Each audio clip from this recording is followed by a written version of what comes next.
Sixers fans, what's up? We have a couple things to address today, so let's get right into it. First of all, I want to talk about how the game last night was maybe, arguably, possibly the best win of the entire season. It was an incredible road victory over the defending champs. It was playoff atmosphere. Everybody stepped up, including Doc Rivers, even including Furkan Korkmaz. Romp, you heard it from me. You heard it from me here first. Furk had a good game. I want to talk about that game a little bit, but I really want to sit here and talk about why James Harden is the absolute perfect fit for the Philadelphia 76ers and what we're building here. Let's get into the video.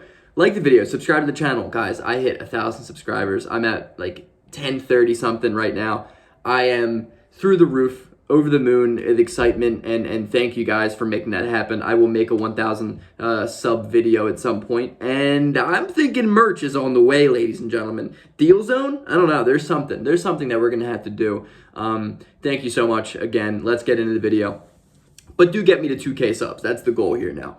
The last night performance of Doc Rivers surprised me. He tried to take us out of the game by doing that 5 bench rotation that he loves to do in the beginning of the fourth quarter. But what is so much different with what Doc did yesterday was he acknowledged his mistakes and he corrected them. And as much as I am not a Doc Rivers fan, you do have to give him his flowers for last night's performance. He treated it like it was a playoff game. Tyrese Maxey had 40 minutes. Embiid played mid-30s, high 30 minutes.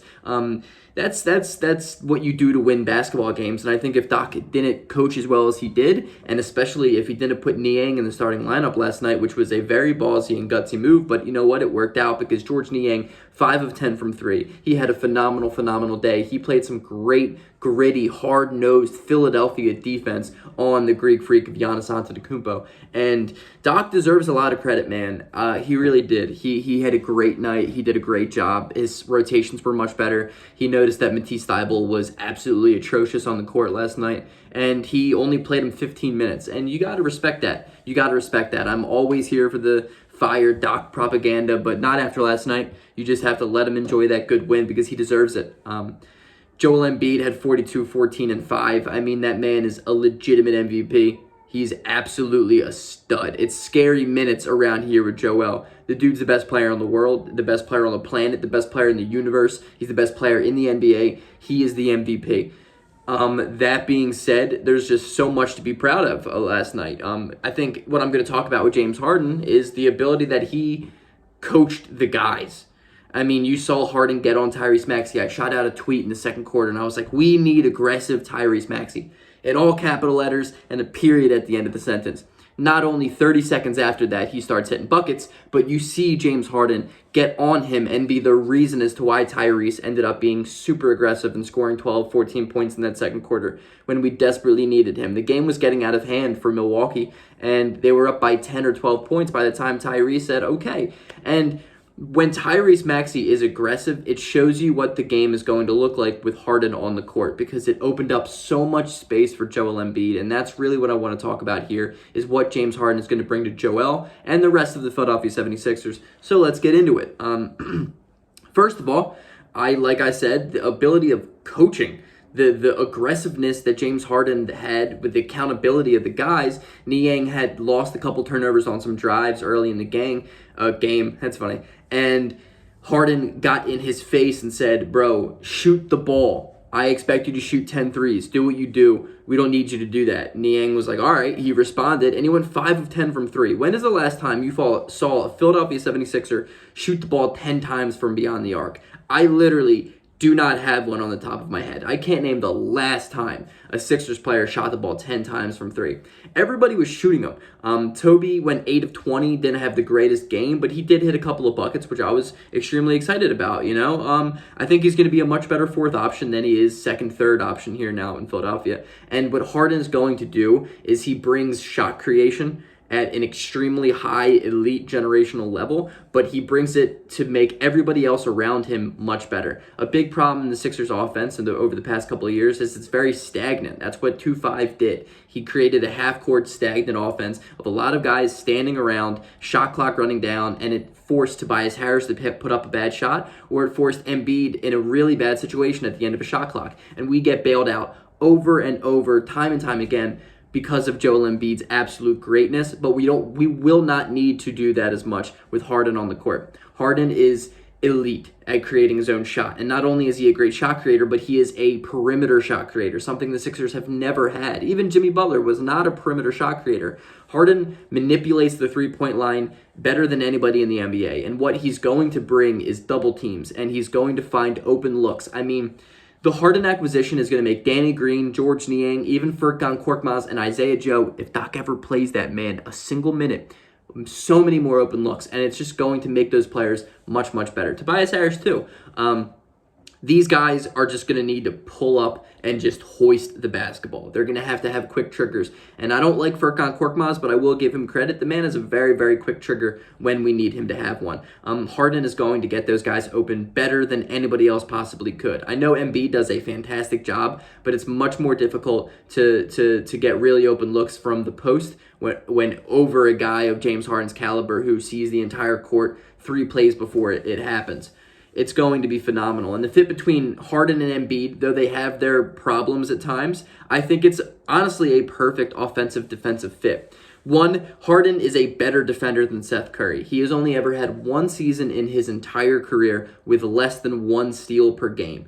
The guy is a good defender, and he's strong. The dude is a pretty decent post defender. He gets a lot of shit because he's not this athletic, crazy wing defender, and though he doesn't try a lot of the times, he is still a much better defender than Seth Curry. Defensively, this Sixers team is not going to take a bigger hit from swapping Curry for Harden, but what it will take is an improvement in every single category of the game of basketball. Harden's fit with Embiid is good. Harden can lose his man on defense, but you know Embiid's going to be there, just as it was for Seth Curry. But Harden also on the offensive side brings a lot more than Curry does. He is an elite shot creator, a shot maker. He's not great as a standstill shooter compared to Curry, but outside of that, he's better than him at everything. He's going to be the best pick-and-roll man of Joel Embiid's career, without a doubt. Hands down. Harden is one of the best pick-and-roll ball handlers in the entire NBA, and he's been that way for the last 15 years.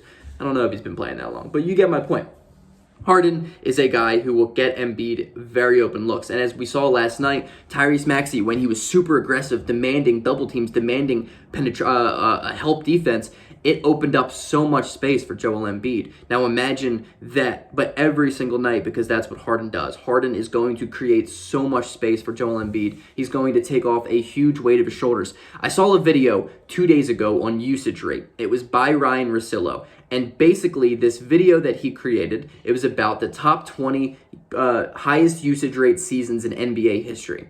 Joel Embiid is currently 15th or so with the highest usage rate ever. And if you go down that list, there is only ever one player to make the NBA Finals, and that was Allen Iverson in 2001. Outside of that, there is only one player to make a conference finals, and that was James Harden. Outside of that, there has never been a team that relied on a player as much as the Sixers relied on Embiid to make the conference finals. That is 18 out of 20 times a team lost in the second round or worse. That is unbelievable. That's what makes this acquisition so huge. We're not going to need to rely on Embiid for 40% of the game. We can divide that in two with Harden and him, and it instantly makes the Sixers a much more difficult team to game plan against in a 7-game series. It makes us more multifaceted, I should say. It makes us just a better offensive and defensive team in general, and it really, really is huge. I'm telling you, it's going to simply, for that fact, going to make the Sixers a more championship contender team as it was before. Daryl Morey was talking about how currently the Sixers are at a 13-14% chance to win an NBA championship, which is around 3 to 5th in the NBA. That's extremely high probability, and we know Daryl Morey is a math analytic probability type of guy. And I believe in that man way more than I believe in anything else in my life. So I am all on board for that. Also, the pick and roll between Harden and Embiid, as I was going to say, is just going to be very, very good. It's going to be dominant. I mean, it's arguably could be the best pick and roll in the entire NBA. Doc Rivers is going to start to run more pick and rolls. You could see it over the past 2 games. He's starting to run a little bit more pick and rolls, not as many dribble handoffs, though James Harden is a very good dribble handoff player from the corner. He has been in his entire career. He works very well with dribble handoffs because he's a very high IQ intellectual player. He's not the most athletic player in the entire world, but his game is not predicated on his athleticism. It is on his high IQ, it's on his decision-making, it's on his shot creation, it's on his ability to create space, and none of that is going down. Harden has had a down season, yet he's still an all-star, almost averaging a triple-double with two other very, very ball-dominant guard forward scorers around him. He's going to go right back into the hole where he's needed to be. Pause. I don't know, that sounded a little weird.